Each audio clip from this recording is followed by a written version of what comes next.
Aravalli cyber crime પોલીસને મળી મોટી સફળતા. પોલીસે 1.31 કરોડનું સાયબર ફ્રોડ ઝડપી પાડ્યું. મ્યુલ એકાઉન્ટમાં શંકાસ્પદ ટ્રાન્ઝેક્શનના આધારે ભિલોડાના વ્યક્તિનું પૂછપરછ કરતા મામલો સામે આવ્યો. અમદાવાદ ખાતેથી એક ઘરમાં રેડ કરી ઝડપ્યું મોટું કૌભાંડ. ઘરમાંથી 24 લાખ રોકડ, 31 mobile, computer, laptop, 21 chequebook, 17 ATM card સહિતનો મુદ્દામાલ જપ્ત કર્યો. કેશ કાઉન્ટિંગ મશીન પણ પોલીસે જપ્ત કર્યું. પોલીસે રાજસ્થાનના સંચુરના 2 શખ્સો દિનેશ માળી અને મહેન્દ્ર દેવાસીની કરી ધરપકડ. આરોપીઓ ઇન્સ્ટાગ્રામ મારફતે રીલ બનાવી સસ્તા ભાવે મોબાઈલ વેચવાની રીલ પોસ્ટ કરતા હતા.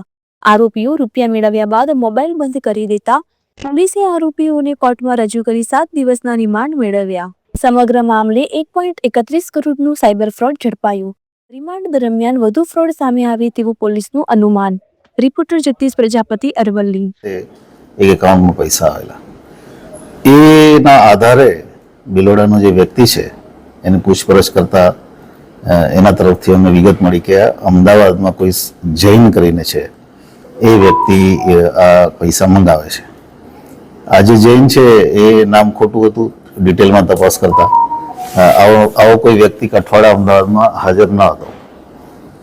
સાયબરની ટીમ અમદાવાદ ગયા પછી એક ઘરમાં રેડ કરતા અમને 24 લાખ રૂપિયા, લગભગ 31 મોબાઈલ, કોમ્પ્યુટર, લેપટોપ, 21 જેટલી અલગ અલગ બેંકોની ચેકબુક અને 17 જેટલા એટીએમ કાર્ડ અમને મળ્યા છે અને નોટ કાઉન્ટિંગ મશીન પણ ત્યાંથી મળ્યું છે. એના આધારે જે મકાન જેનું હતું એની વધારે ડિટેલમાં પૂછપરછ કરતા અમે 2 આરોપીની અત્યારે ધરપકડ કરી છે. એક છે દિનેશ માળી કરીને, જે મૂળ રાજસ્થાનનો છે, અને બીજો છે મહેન્દ્ર કુમાર દેવાસી. બંને મૂળ રાજસ્થાન સાંચોરના છે અને અમદાવાદ રહે છે. અને મૂળ એમની જે એમઓ છે એ કેમ કે એમના જે જગ્યાએ રેડ કરી ત્યાં અલગ અલગ મોબાઈલના કેટલા બધા બોક્સના રેક રાખેલા. એની એમો હિન્દીમાં ઇન્સ્ટાગ્રામ પોસ્ટ બનાવી અને ઓલ ઇન્ડિયામાં લોકોને સસ્તા ભાવે મોબાઈલ આપી અને એ મોબાઈલથી એનાથી ટ્રાન્ઝેક્શન પૈસા મેળવી, વિશ્વાસ કેળવવાનો, પછી પૈસા મેળવવાના અને પછી પોતાના મોબાઈલ બંધ કરી દેવાના. એ જે પૈસા મેળવવાના છે અલગ અલગ એકાઉન્ટ માટે થઈને આ ઉપયોગ થતો હતો. એટલે એક પ્રકારનો મોટો સાયબર ફ્રોડનો કેસ જે અમદાવાદમાં ચાલી રહ્યો હતો. 31 મોબાઈલ અલગ અલગ કામોમાં એણે ઉપયોગ કર્યા છે. એક પ્રકારનું કોલ સેન્ટર પણ ત્યાં ચાલુ હતું. આ બધી વિગતો સાથે અમે ગઈકાલે એમને કોર્ટમાં રજૂ કર્યા છે અને કોર્ટે અમને 7 દિવસના રિમાન્ડ આપ્યા છે. સાહેબ, કેટલા લોકોના ખાતામાં આવી ગયા? આ લોકો પૈસા મંગાવતા હશે એવું કોઈ વિગતમાં સામે આવ્યું છે? અત્યાર સુધી અમને જે વિગત મળી છે 1.31 કરોડનો આ ફ્રોડ છે.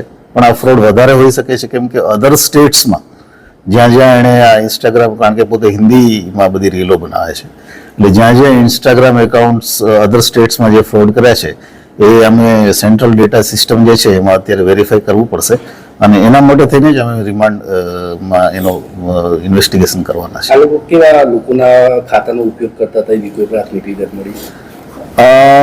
અત્યાર સુધી એના જે ઇન્ટ્રોગેશનમાં જેટલી વિગતો મળી છે એમાં કોઈ પણ લોકો જે સામાન્ય લોકો હોય, ખાસ કરીને નાની મોટી મજૂરી કરતા હોય, ચાની લારી ચલાવતા હોય, અને એમને 10% આપી દેવાનું અને ત્યાર પછી બાકીના પૈસા પોતે લઈ લેવાના, આ પ્રકારની નિયમો હતી. આવા લોકોનો સંપર્ક કરતા હતા કેવી રીતે? કોઈને કોઈ રીતે વાયા ક્યાંક કોઈ નજીકમાં નોકરી કરતો હોય, કોઈ એનો ફ્રેન્ડ હોય, આખી સ્કીમ બનાવેલી MLM ટાઈપની કે તું 4 બીજા એકાઉન્ટ લઈ આવ તો અમે તને આમાં પણ કમિશન આપશું, એમ કરીને એણે આખું આ નેટવર્ક ઊભું કર્યું છે. પૈસા ઇન્વેસ્ટ હજી પ્રાથમિક છે અમારી પાસે વિગતો, પણ અમે અમદાવાદમાં દુકાન લેવાનું પ્લાનિંગ હતું અને લગભગ 1.5 વર્ષથી આ પ્રકારના ધંધામાં એ ઇન્વોલ્વ છે. અમને એક POS મશીન પણ આમાં મળ્યું છે જે કાર્ડ સ્વેપિંગમાં એનો ઉપયોગ કરતા હતા.